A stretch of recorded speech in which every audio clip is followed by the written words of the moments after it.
Seja galhardamente bem-vindo a este canal. Eu sou o Diácono Cleverson e estou aqui hoje com você para conversarmos um pouco sobre o Tríduo Pascal.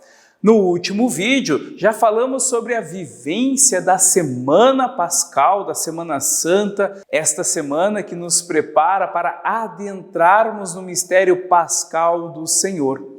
E agora entramos no Tríduo Pascal. Este Tríduo Pascal tem uma particularidade muito grande, porque é uma celebração em 3 dias. Exatamente. Nós começamos a missa na Quinta-feira Santa, continuamos a celebração na Sexta-feira Santa e terminamos esta missa no Sábado Santo. Por isso, Tríduo Pascal, porque ele é celebrado em 3 dias, porém, uma única celebração. Isto é uma diferença, um diferencial dentro de todas as celebrações que vivemos ao longo do ano. Por isso, é um momento auge da nossa fé e devemos celebrá-lo nos 3 dias. Tem pessoas que dizem, não vou na quinta, deixo para ir na sexta. Ou, não vou na sexta e nem na quinta, deixo para ir no sábado, porque é a missa mais grande, que mais vai demorar. Pois você vai perder partes da celebração. Então vai ficar um pouco vazio a sua vivência de fé. Por isso lhe convido, participe destes dias. E dentro do tríduo nós temos vários elementos, gestos, símbolos que nos fazem refletir ainda mais sobre o mistério a ser vivido. Na Quinta-feira Santa, também chamada de Quinta-feira da Ceia do Senhor. Muitos dizem da missa do lava-pés, mas o correto é dizer que é a missa da Ceia do Senhor, porque neste dia nós celebramos o Evangelho de João, capítulo 13, onde Jesus se reúne com os seus apóstolos, se coloca junto com eles em torno da mesa e ali há a instituição da Eucaristia. Na Santa Ceia, Cristo se dá a nós nos elementos do pão e do vinho, como o seu corpo e sangue. Por isso é valoroso nós termos como um grande elemento neste dia o pão. Não para entrar no ofertório, não para como elemento de adorno, mas como um símbolo que realmente representa este momento. A pandemia nos mostrou que o lava-pés já não é um gesto próprio dessa celebração, ou seja, ele está dentro do rito e se não fizer este gesto, a missa não tem valor. Pelo contrário, é um gesto que vai complementar. Se ele não tiver, não tem problema. Mas, agora com o abrandamento deste Covid-19, onde nós podemos retomar, entendamos que já no Evangelho de João, capítulo 13, que já citei, Jesus vai colocar sobre si uma toalha. Vai colocar-se de joelhos dos seus apóstolos, diante dos seus apóstolos, vai lavar os seus pés. Gesto de serviço. De repente, em sua catequese, você pode estar representando este gesto. Não precisa ser exatamente o lava-pés, pode lavar as mãos, mas mostre a eles o serviço que Jesus nos ensina. Estamos aqui para servir e não para ser servido. Quinta-feira Santa, como disse, a Ceia do Senhor é uma missa festiva, é um momento alegre, por isso nós vamos encontrar algo que já não tinha mais na igreja. Nós vamos encontrar um altar devidamente ornamentado, um presbitério com flores, com velas, paramentos brancos, o hino de louvor, o Glória volta a ser cantado, toca-se os sinos para mostrar a nossa alegria de estarmos vivendo este momento, de estarmos celebrando a ceia do Senhor.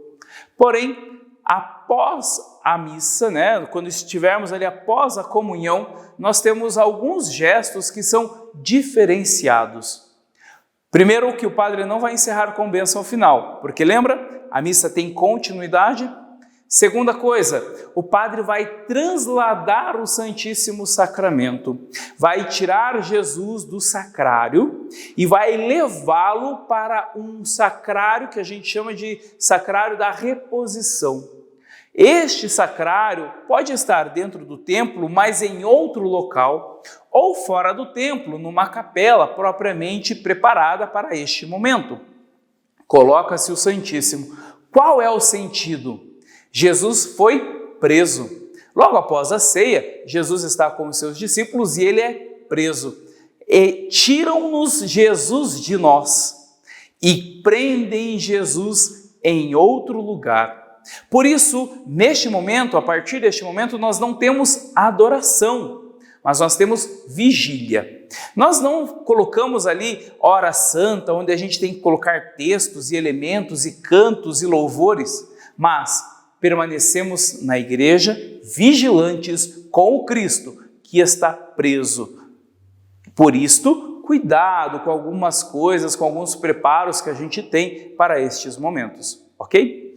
Segunda coisa que nós fazemos dentro da igreja é desnudar o altar. Exatamente, nós vamos apagar as velas e neste gesto, tirar as velas do altar, nós vamos também tirar a toalha do altar. Esta toalha que cobria o altar, agora não cobrirá mais, desnudando-o totalmente, porque representa o despojamento de Cristo por nós. Nós vamos tirar a toalha, nós vamos tirar a ornamentação que estava ali mostrando a beleza e a realeza de Cristo. Olha só, dá uma sensação de vazio. E em algumas comunidades, inclusive, nós temos o pano roxo, que representa esta nossa penitência, esse nosso estado de oração. Estamos entrando neste mistério de Cristo.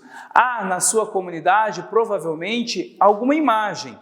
E nos é orientado pelo missal romano que se você tiver condição ou possibilidade, você pode estar velando a imagem com um pano roxo. Por quê?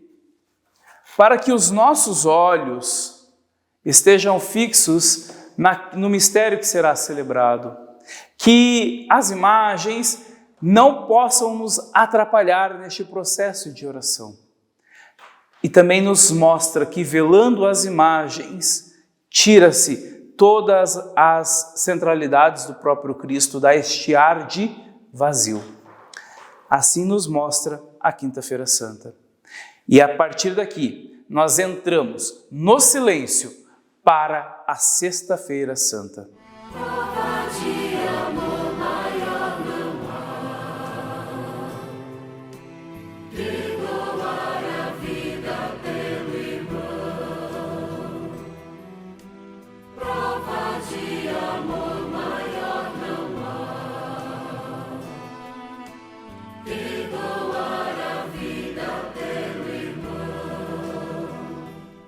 Entramos na Sexta-feira da Paixão, Sexta-feira Santa, momento de silêncio, momento de recolhimento.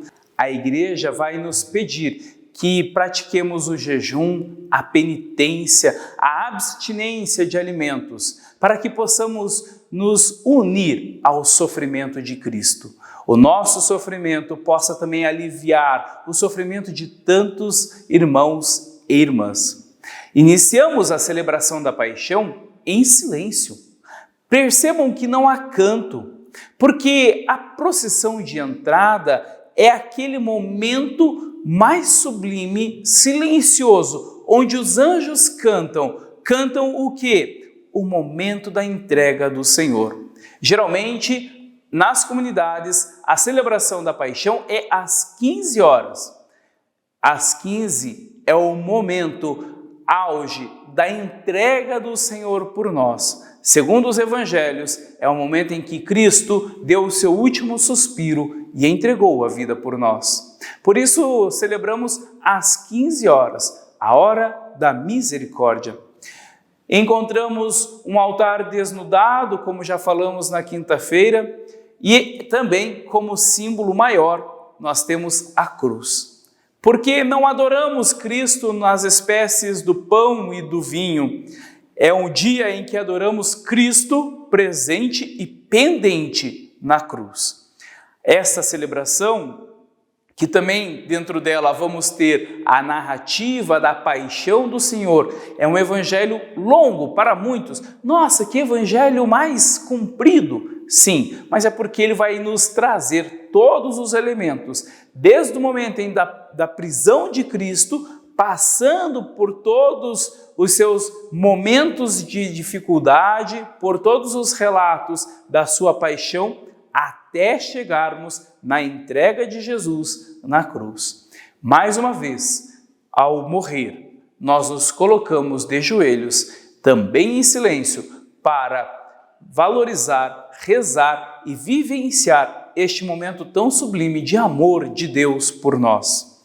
Outra coisa que é muito importante dizer e ressaltar, que na quinta-feira, após o hino de louvor, inclusive na sexta-feira, até o sábado, os instrumentos, se não puderem ser silenciados, devem diminuir o seu volume ao máximo, para que ele seja apenas sustento da voz do coro, unicamente, mas que ele não se destaque na celebração, para que deixemos o silêncio falar mais alto, a entrega do amor de Cristo por nós. Por isso, a sexta-feira é um dia muito sublime de muita oração. E falando em oração, não há preces, há oração universal. Esta oração universal composta por 10 súplicas, onde rezamos por aqueles que amam a Deus, por aqueles que acreditam em Deus, por aqueles que acreditam em Jesus Cristo, por aqueles que não acreditam, por nossos irmãos judeus,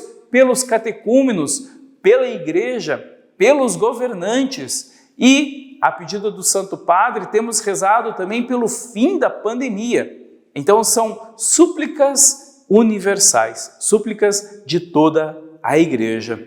Passado este momento, a cruz nos é apresentada. Cristo desvelado nos é apresentado. Há uma outra forma. Ele pode entrar assim, totalmente desnudo, apresentado à comunidade, e a comunidade fará o seu gesto de adoração. Qual é o nosso gesto de adoração a Jesus? Uma genuflexão. Então, diante de Jesus, nós dobramos o nosso joelho, em sinal de adoração a Ele que se doa a nós. Outro gesto, ele entra velado, com um pano roxo, e nos é apresentado primeiro o lado direito, depois uma parte da cruz, o lenho de cima, depois todo o Cristo crucificado. E enquanto isso acontece, há um canto. Eis o lenho da cruz, da qual pendeu a salvação do mundo. E nós belamente respondemos: vinde, adoremos. Olha que bonito e que profundo esta oração. Cristo que rende a nós a sua salvação e que nós, humildemente, adoramos a Ele. Este é o ápice desta celebração. Passado este momento, que muitas vezes dura muito tempo, porque toda a igreja se coloca diante de Jesus, não para beijar, não para tocar, não é momento para isto, é momento para adorar a Cristo. Então, leva-se um tempo, passado este tempo, nós preparamos o nosso altar para não o sacrifício, simplesmente para distribuir a Eucaristia. Eucaristia consagrada na quinta-feira, guardada no altar da reposição e depois colocada no altar para ser entregue à comunidade ali presente. Todos nós comungamos, mas se de repente faltou comunhão nessa celebração, pode acontecer? Não se preocupe, meu irmão e minha irmã. O mais importante é você ter feito o gesto de adorar Jesus na cruz. Não adorando apenas com o joelho dobrado, mas também dobrando o seu coração diante deste Cristo que se dá a nós. Terminado este momento, nós nos recolhemos em nossas residências. Procure manter sempre o silêncio. Procure, desde o início do dia, manter o recolhimento e a oração. Não é momento para faxinar a sua casa, não é momento para fazer chocolates e preparar para o próximo dia. Não, é dia de oração. Os antigos, inclusive, até cobriam os espelhos para que nós não pudéssemos nos envaidecer. Exatamente. Então, por que não, usando desses símbolos, desses gestos que os antigos nos apresentam, nós também não nos unimos em oração com eles, por eles e com Cristo. Assim, vamos passar para o nosso sábado, Sábado Santo. Na quinta-feira, instituição da Eucaristia. Sexta-feira, a paixão, a entrega, a morte de Cristo na cruz. E no sábado, vamos ver alguns elementos que vão nos ajudar a bem vivê-lo. Cristo, nossa Páscoa, foi imolado. Aleluia. Glória a Cristo Rei, ressuscitado. Aleluia. Vivendo a quinta-feira, a sexta-feira santa, chegamos na vigília das vigílias. A Igreja nos pede que neste dia não haja realização de nenhum sacramento antes deste ato, porque a Igreja preserva este momento tão belo.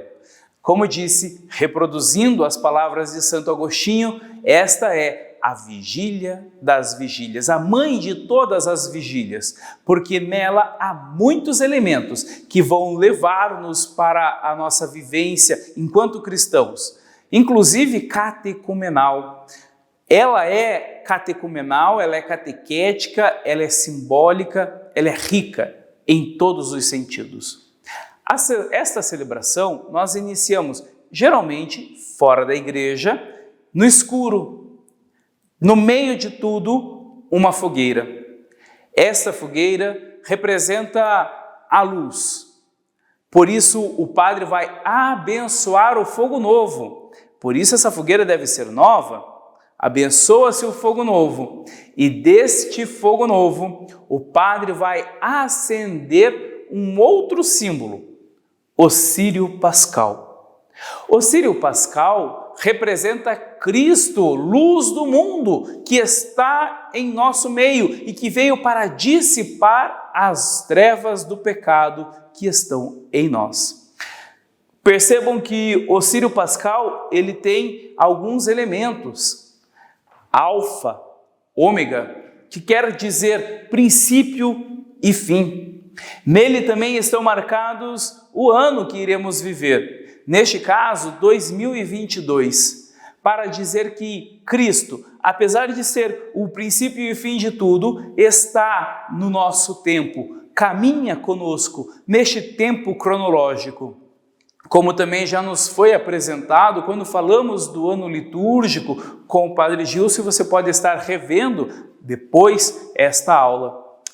O Padre vai colocar no círio pascal os cravos, 5 cravos, que representam as 5 chagas de Jesus. Antigamente, com o estilete ou com o cravo, o padre marcava uma cruz no círio. Hoje o círio já vem bonito, já vem entalhado, então já fica tudo mais prático. Apenas vai se colocar o cravo nas marcas que nos é pedido. A cada marca, uma fala, que vai representar exatamente o círio que caminha conosco. Cristo, princípio e fim, alfa, ômega, aquele que está conosco em todos os momentos. 5 chagas, 5 cravos, representando toda a dor, todo o sofrimento de Cristo, alinhado ao nosso sofrimento. Aceso o círio, a luz nos é apresentado. Eis a luz de Cristo.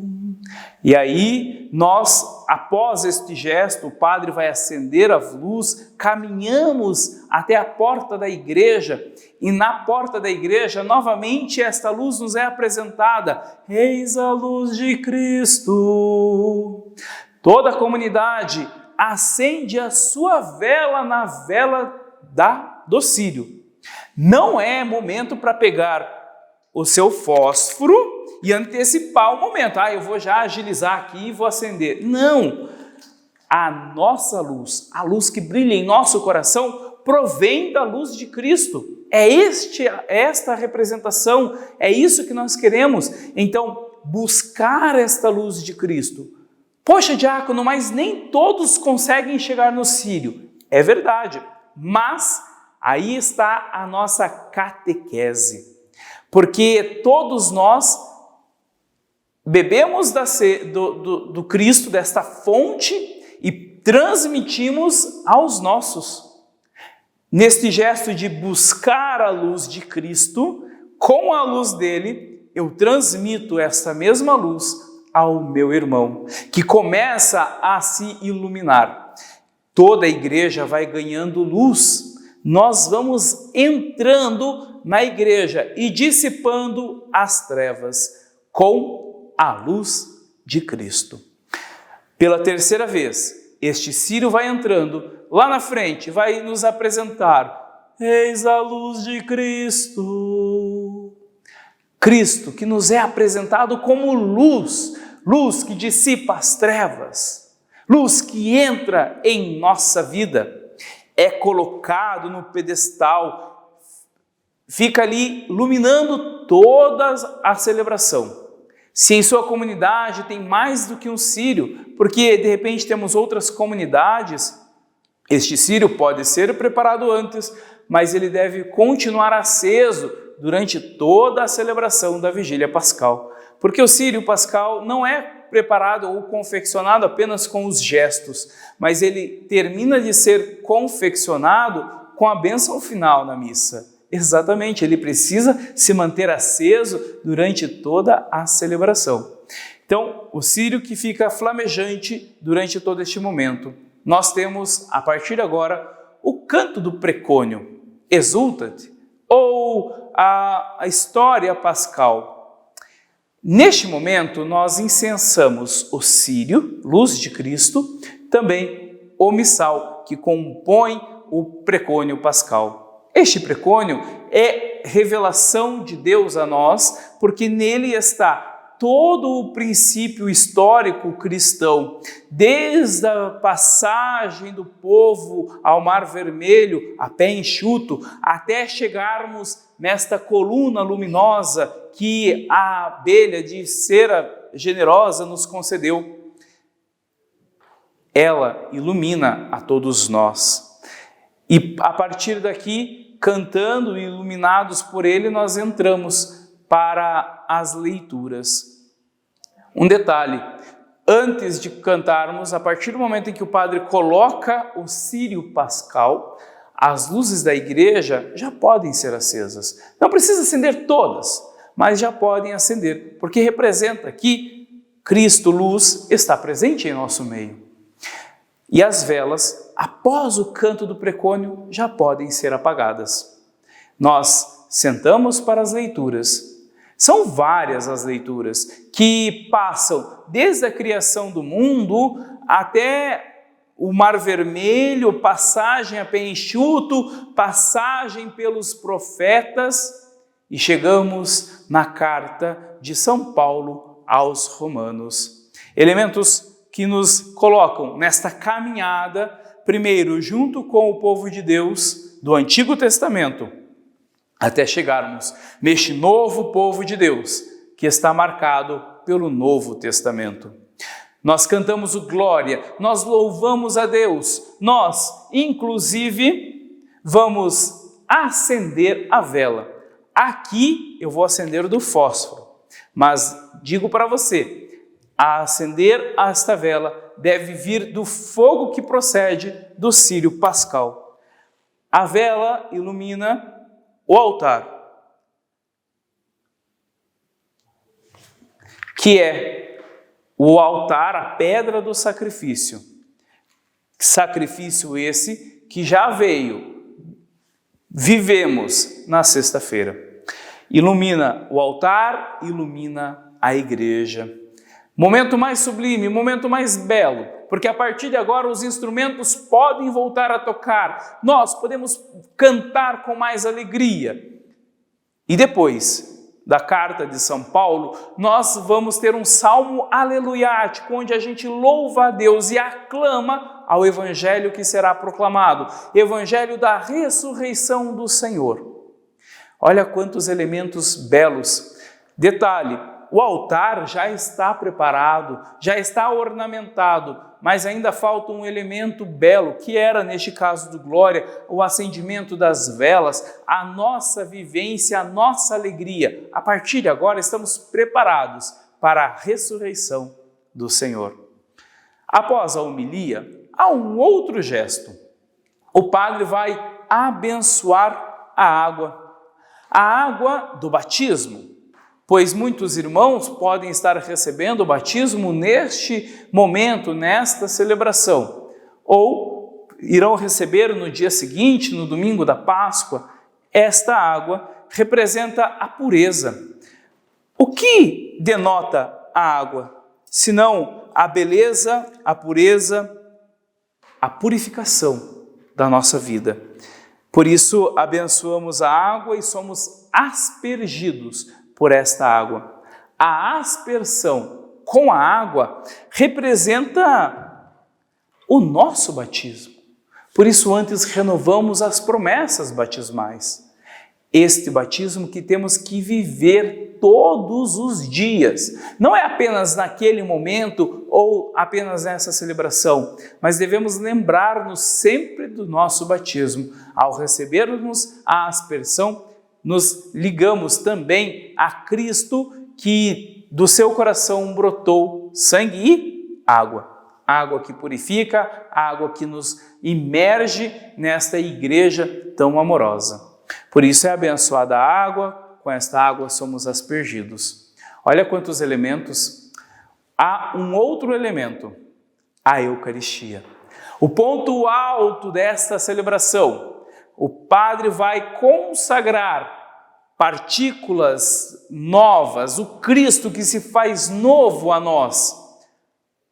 Tudo é novo, já reparou? O fogo, a vela, a água do batismo e agora a Eucaristia.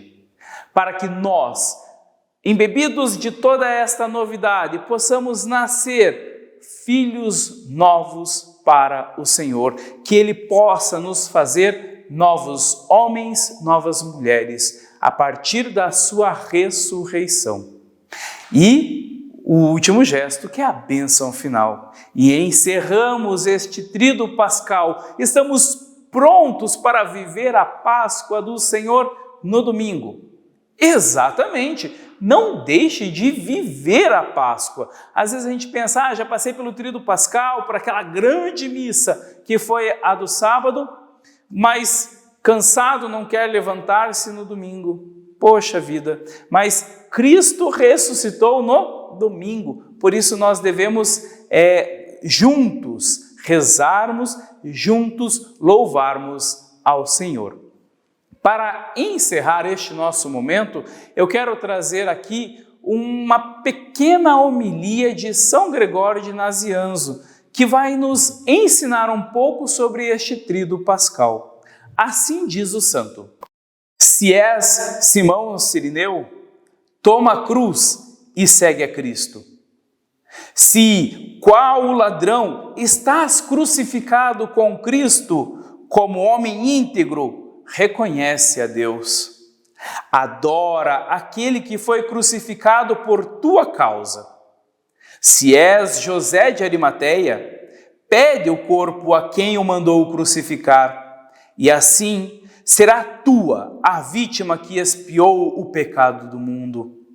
Se és Nicodemos, aquele adorador noturno de Deus, unge-o com perfumes para a sua sepultura.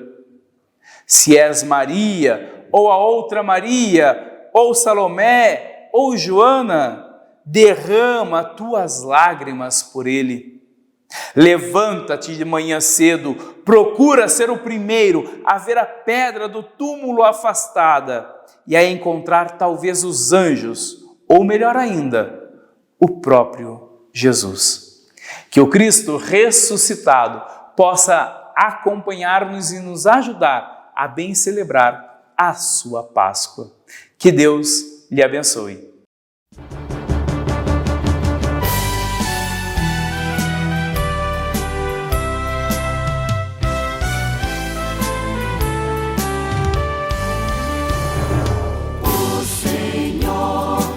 Ressurgiu, aleluia, povo santo exultai, aleluia.